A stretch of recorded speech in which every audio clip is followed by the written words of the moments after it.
وَلَقَدْ يَسَّرْنَا الْقُرْآنَ لِلذِّكْرِ فَهَلْ مِن مُّدَّكِرٍ نحمده ونصلي على رسوله الكريم اما بعد فاعوذ بالله من الشيطان الرجيم بسم الله الرحمن الرحيم رب اشرح لي صدري ويسر لي امري واحلل عقدة من لساني يفقهوا قولي ومن يرغب عن ملة إبراهيم إلا من سفه نفسه وَلَقَدِ اصْطَفَيْنَاهُ فِي الدُّنْيَا وَإِنَّهُ فِي الْآخِرَةِ لَمِنَ الصَّالِحِينَ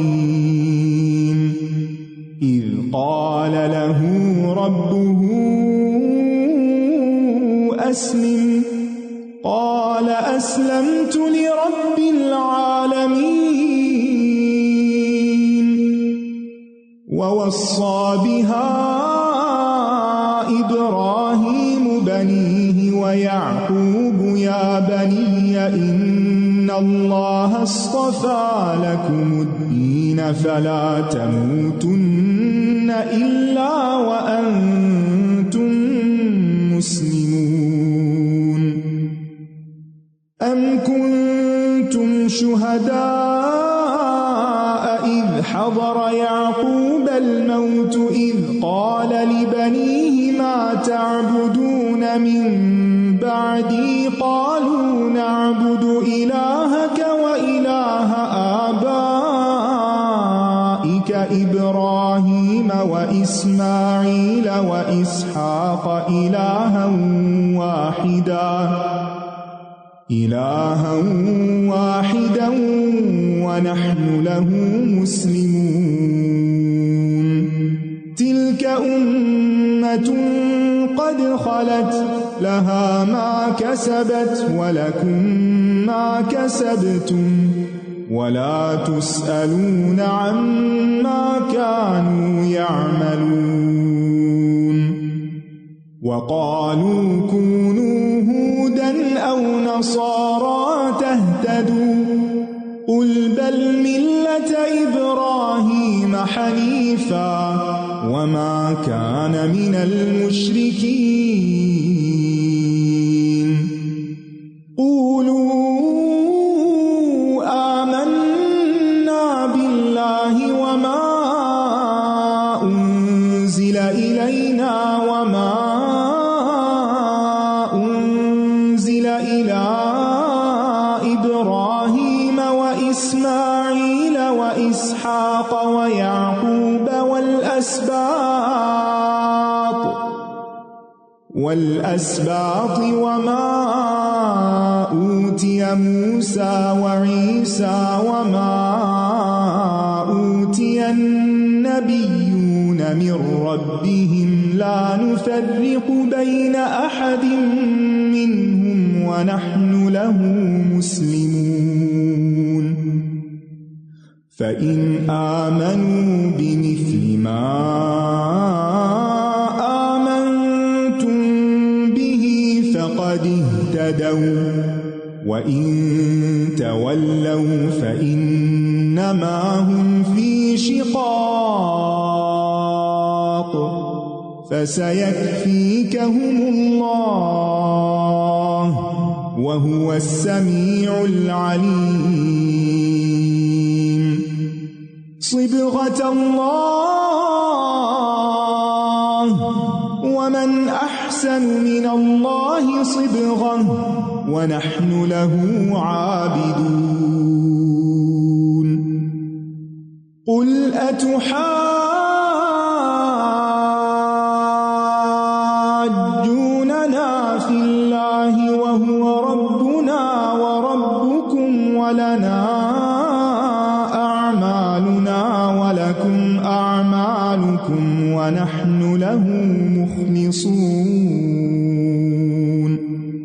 أم تقولون إن إبراهيم وإسماعيل وإسحاق ويعقوب والأسباط كانوا هودا أو نصارى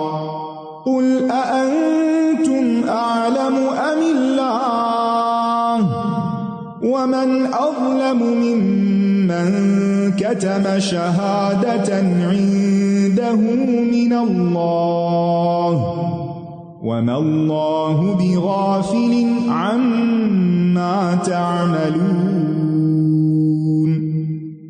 تلك أمة قد خلت لها ما كسبت ولكم ما كسبتم ولا تسألون عما كانوا يعملون۔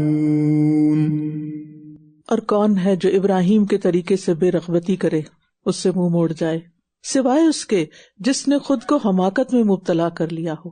اصل احمق وہ ہیں جو اس طریقے کو چھوڑنے والے ہیں، اس طریقے کو اختیار کرنے والے سفہا نہیں ہیں، احمق نہیں ہیں۔ اور ہم نے اس کو دنیا میں چن لیا تھا، اللہ کا چنا ہوا بندہ، اس کے طریقے کو فالو کرو، اور یقیناً آخرت میں بھی وہ ضرور صالحین میں سے ہوگا۔ تو یہ ہیں اصل کامیاب لوگ جن کی پیروی کرنا چاہیے، جنہوں نے اپنے آپ کو یکسو کر کے اللہ کی عبادت کے لیے وقف کیا اور مکمل طور پر اس کے تابع فرما رہے۔ جب اس کے رب نے اس سے فرمایا فرما بردار ہو جا، تو اس نے کہا میں تمام جہانوں کے رب کے لیے فرما بردار ہو گیا، یعنی جو وہ کہے گا میں مانوں گا، اور مانے بھی کیوں نہ، وہ رب ہے نا، اس کی چھوڑ کر اپنی خواہش کی مانے، لوگوں کی مانے، یہ حماقت کی بات ہے۔ تو ابراہیم علیہ السلام اس سے پاک تھے، اور اسی بات کی وصیت، یعنی جو انہوں نے خود کیا، اسی بات کی وصیت ابراہیم اور یعقوب نے اپنے بیٹوں کو کی، بچوں کے لیے بھی وہی پسند کیا۔ اے میرے بیٹو، بے شک اللہ نے تمہارے لیے یہ دین چن لیا ہے، بس تمہیں ہرگز موت نہ آئے مگر اس حال میں کہ تم فرما بردار ہو، تمہارا انجام اچھا ہو، اللہ کی اطاعت اور فرما برداری کرتے ہوئے دنیا سے جاؤ۔ انسان کب حالت اسلام پر فوت ہو سکتا ہے؟ جب وہ ہمیشہ اطاعت گزار رہے، کیونکہ موت کا وقت تو کسی کو نہیں معلوم۔ کبھی کوئی کوتاہی ہو تو فوراً توبہ کر لینی چاہیے، کیونکہ موت تو کبھی بھی آ سکتی ہے، اور اپنی اولاد کی آخری وقت تک فکر کرنی چاہیے۔ یہ وصیت کب کی جا رہی تھی؟ موت کے وقت۔ اور انما الاعمال بالخواتیم، اعمال کا اعتبار خاتمے پر موقوف ہے، اور ہمیں حالت اسلام میں فوت ہونے کی دعا بھی مانگنی چاہیے، جیسے یوسف علیہ السلام نے مانگی تھی توفنی مسلمن والحقنی بالصالحین۔ یہ ہماری سب سے بڑی تمنا ہونی چاہیے کہ اللہ حالت اسلام میں فوت ہوں، ہم بھی، ہمارے بچے بھی، اور ہمارے بچے ہم سے بہتر مسلمان ہوں، اور ان کے بچے اس سے بھی اچھے مسلمان ہوں، اور ہمیں دنیا میں بھی صالحین کا ساتھ ملے اور آخرت میں بھی صالحین کے ساتھ ہوں۔ یاد رکھیے اللہ سبحانہ وتعالیٰ آخری وقت میں اسی چیز کی توفیق دیتا ہے جس کی انسان زندگی بھر کوشش کرتا رہتا ہے، جو اس کی اصل خواہش اور تمنا ہوتی، جو اس کے اندر کی بات ہوتی، جو اس کے دل کی بات ہوتی ہے۔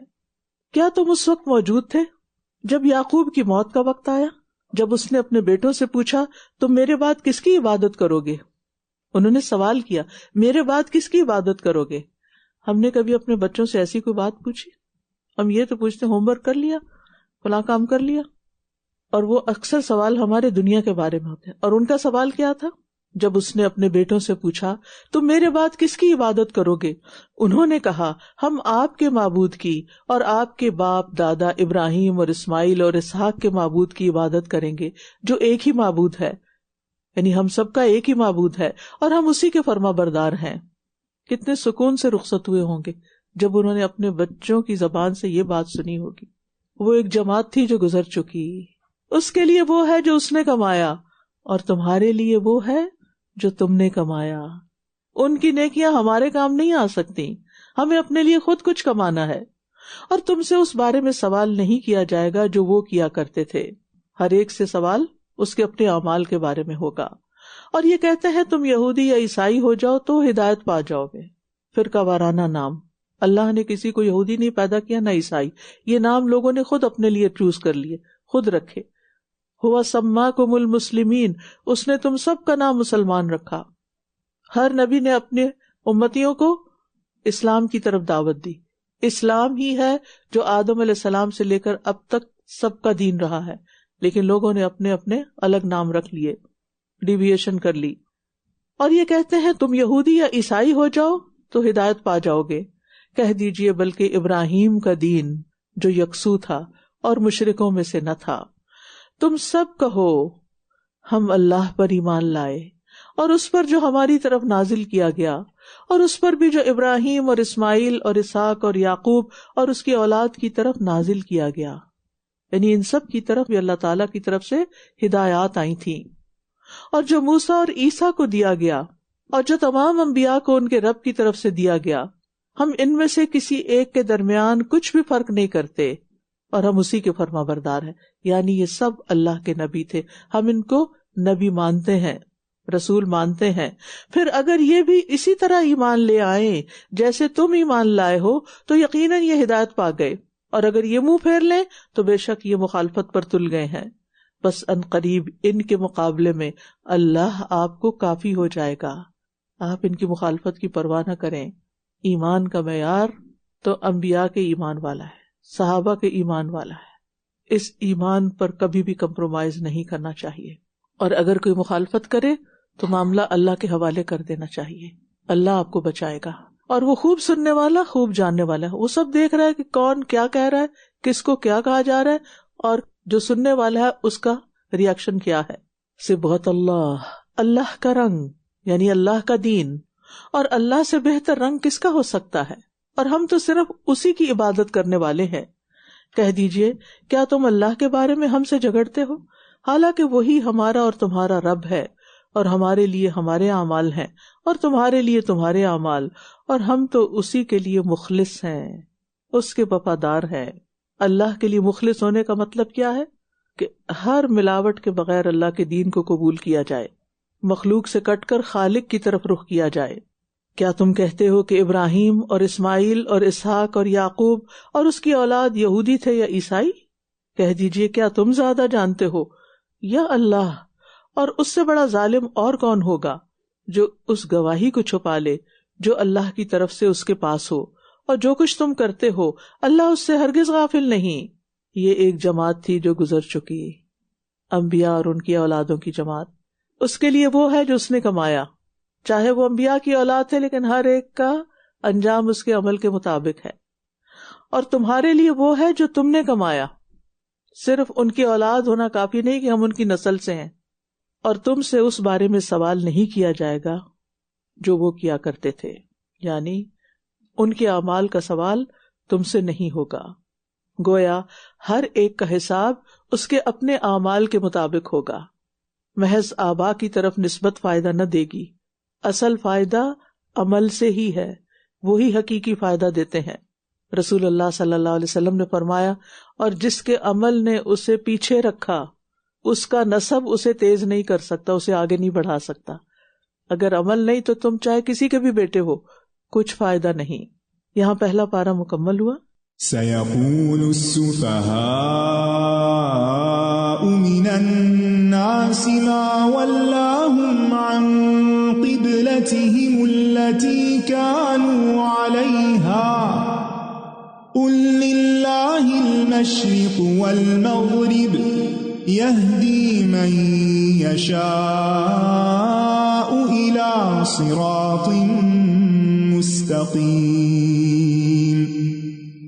وَكَذَلِكَ جَعَلْنَاكُمْ أُمَّةً وَسَطًا لِتَكُونُوا شُهَدَاءَ عَلَى النَّاسِ وَيَكُونَ الرَّسُولُ عَلَيْكُمْ شَهِيدًا وَمَا جَعَلْنَا الْقِبْلَةَ الَّتِي كُنْتَ عَلَيْهَا إِلَّا لِنَعْلَمَ مَنْ يَتَّبِعُ الرَّسُولَ مِمَّنْ يَنْقَلِبُ عَلَى عَقِبَيْهِ وَإِنْ كَانَتْ لَكَبِيرَةً إِلَّا عَلَى الَّذِينَ هَدَى اللَّهُ وَمَا كَانَ اللَّهُ لِيُضِيعَ إِيمَانَكُمْ إِنَّ اللَّهَ بِالنَّاسِ لَرَءُوفٌ رَحِيمٌ قَدْ نَرَى تَقَلُّبَ وَجْهِكَ فِي السَّمَاءِ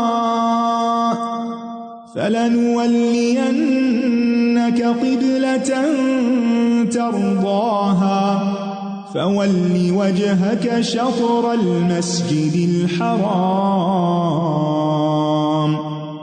وحيث ما كنتم فولوا وجوهكم شطره وَإِنَّ الَّذِينَ أُوتُوا الْكِتَابَ لَيَعْلَمُونَ أَنَّهُ الْحَقُّ مِنْ رَبِّهِمْ وَمَا اللَّهُ بِغَافِلٍ عَمَّا يَعْمَلُونَ وَلَئِنْ أَتَيْتَ الَّذِينَ أُوتُوا الْكِتَابَ بِكُلِّ آيَةٍ مَا تَبِعُوا قِبْلَتَكَ وَمَا أَنْتَ بِتَابِعٍ قِبْلَتَهُمْ وَمَا بَعْضُهُمْ بِتَابِعٍ قِبْلَةَ بَعْضٍ وَلَئِنِ اتَّبَعْتَ أَهْوَاءَهُمْ مِنْ بَعْدِ مَا جَاءَكَ مِنَ الْعِلْمِ إِنَّكَ إِذًا لَمِنَ الظَّالِمِينَ الَّذِينَ آتَيْنَاهُمُ الْكِتَابَ يَعْرِفُونَهُ كَمَا يَعْرِفُونَ أَبْنَاءَهُمْ وَإِنَّ فَرِيقًا مِّنْهُمْ لَيَكْتُمُونَ الْحَقَّ وَهُمْ يَعْلَمُونَ الْحَقُّ مِنْ رَبِّكَ فَلَا تَكُونَنَّ من الممترین۔ لوگوں میں سے بے وقوف ضرور کہیں گے کس چیز نے انہیں ان کے اس قبلے سے پھیر دیا جس کی طرف یہ رخ کیا کرتے تھے۔ آپ کہہ دیجئے مشرق اور مغرب اللہ ہی کے ہیں، وہ جسے چاہتا ہے سیدھے راستے کی طرف ہدایت دیتا ہے۔ یاد رکھیے اللہ تعالیٰ کے احکامات پر اعتراضات کرنا بے وقوفی کی علامت ہے۔ کون عقل مند ہے، اللہ یا بندے؟ اللہ۔ کبھی بھی آپ کے دل میں کوئی ایسا خیال آئے تو سوچا کریں کہ میری عقل تو بہت چھوٹی ہے، اور جس کا یہ کلام ہے، جس کا یہ دین ہے، اس نے تو پوری کائنات کی تخلیق کی ہے جس میں کوئی خلل نہیں، کوئی کمی نہیں۔ کمی تو مجھ میں ہے اگر مجھے بات سمجھ نہیں آ رہی، لہٰذا مجھے تو اعتراض کی کوئی گنجائش ہی نہیں ملتی، اور ایسا کرنا بھی برے آداب میں سے ہے۔ یاد رکھیے ایک ادب سیکھیے، اگر دین کی کوئی بات سمجھ نہ آ رہی ہو نا، یا مشکل لگ رہی ہو، تو کیا کیجیے، علم والے سے رابطہ کیجیے اور ادب سے سوال کیجیے کہ یہ بات سمجھا دیجیے۔ راعنا، ہماری رعایت کیجیے کہ بجائے انظرنا کا لفظ اسی لیے سکھایا گیا۔ لہذا سوال کرنے میں کوئی حرج نہیں، سوال کیا جا سکتا ہے، لیکن سوال میں احترام کا عنصر شامل ہونا چاہیے۔ اپنے آپ کو بڑا ثابت نہیں کرنا چاہیے کہ میں بڑا کوئی علامہ ہوں یا فلاسفر ہوں کہ جس کے ذہن میں ایسا کوئی نقطہ آ گیا ہے کہ جو دوسروں کو نہیں پتا، یا نعوذ باللہ شاید اللہ تعالیٰ کو بھی نہیں پتا تھا، اور اب میں اس سے بہتر بات کر سکتا ہوں۔ اللہ سے بہتر کسی کی بات نہیں، تو اللہ کی شریعت پر اعتراض نہیں کرنا چاہیے۔ پھر فرمایا اور اسی طرح ہم نے تمہیں میانہ رو امت بنایا، امت وسط، تاکہ تم لوگوں پر گواہ ہو جاؤ اور رسول تم پر گواہ ہوں۔ اور جس قبلے پر آپ تھے اسے ہم نے اس لیے مقرر کیا تھا تاکہ ہم معلوم کریں کہ کون اس رسول کی پیروی کرتا ہے، اس کے برعکس جو اپنی ایڑیوں کے بل پھر جاتا ہے۔ اور بے شک یہ تبدیلی بہت بھاری تھی مگر ان لوگوں پر نہیں جنہیں اللہ نے ہدایت بخشی، اور اللہ ایسا نہیں کہ تمہارا ایمان ضائع کر دے، بے شک اللہ تو لوگوں پر بہت شفقت کرنے والا، نہایت رحم کرنے والا ہے۔ یہاں مسلمانوں کو افضل اور بہترین امت بنانے کی بات کی گئی ہے، اور اس کا سبب بھی بتایا گیا ہے۔ کذالک جعلناکم امۃ وسطا لتکونوا شہداء علی الناس، تاکہ تم لوگوں کے لیے رہنمائی کا کام کرو، لوگوں کو نیکی کا حکم دو، برائی سے روکو، اللہ کی طرف بلاؤ۔ اور پھر آپ دیکھیے کہ اس آیت سے یہ بھی پتہ چل رہا ہے کہ جب انسان کے دل میں شک ہوتا ہے، نفاق ہوتا ہے، تو پھر اسے اللہ کی بات پر اعتراض ہوتا ہے اور اسے بدگمانیاں ہوتی ہیں، ورنہ اس کو ایمان لانے میں، ماننے میں کوئی اور چیز رکاوٹ نہیں ہوتی۔ اور پھر شریعت کے احکامات پر راضی ہونا انہیں تسلیم کر لینا یہ ہدایت یافتہ ہونے کی علامت ہے۔ وَإِن كَانَتْ لَكَبِيرَةً إِلَّا عَلَى الَّذِينَ هَدَى اللَّهُ، یہ تبدیلی بہت بھاری تھی مگر ان لوگوں پر نہیں جنہیں اللہ نے ہدایت بخشی۔ یہ انسان کے ہدایت یافتہ ہونے کی علامت ہے، کیا کہ اللہ کے حکم کے مطابق خود کو تبدیل کر لینا، یعنی قرآن پڑھتے ہوئے ساتھ ساتھ اپنے آپ کو تبدیل کرتے جانا۔ لیکن تبدیلی کس کے لیے بھاری ہوتی ہے؟ جس کے اندر ایمان نہیں ہوتا، جس کو یقین نہیں ہوتا، جس کے اندر کوئی شک ہوتا ہے، جس کے اندر کوئی نفاق ہوتا ہے۔ عمومی طور پر بھی آپ دیکھیں کہ تبدیلی انسان پہ بھاری ہوتی ہے، لیکن وہ کب تبدیلی کو ایکسپٹ کر لیتا ہے؟